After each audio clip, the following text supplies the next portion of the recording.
This is the connection I made for testing the current sensor, and this is the setup I made for testing the current sensor. This setup is called test bench.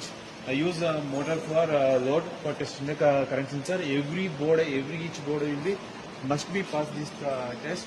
I use 2 batteries, power distribution board, current sensor, dual back, and tube, and motor load.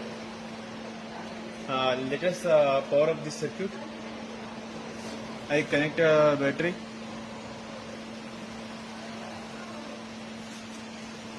This is the cable for powering up the current sensor from backboard or J3 port to J1 port of current sensor, and this data will be sent through J1 port of dual back.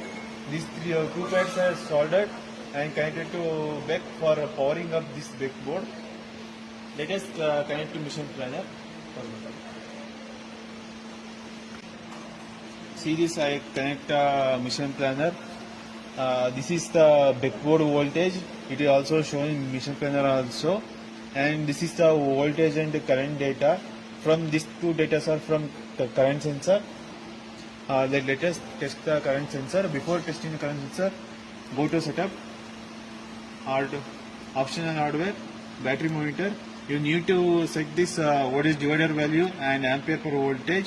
This data will provided with board or through manual. Let us test. I show 8 to 10 amps current.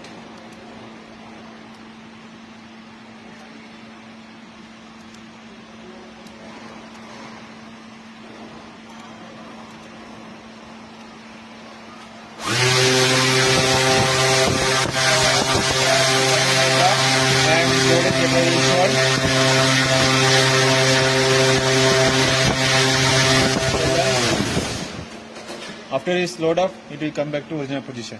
Thank you.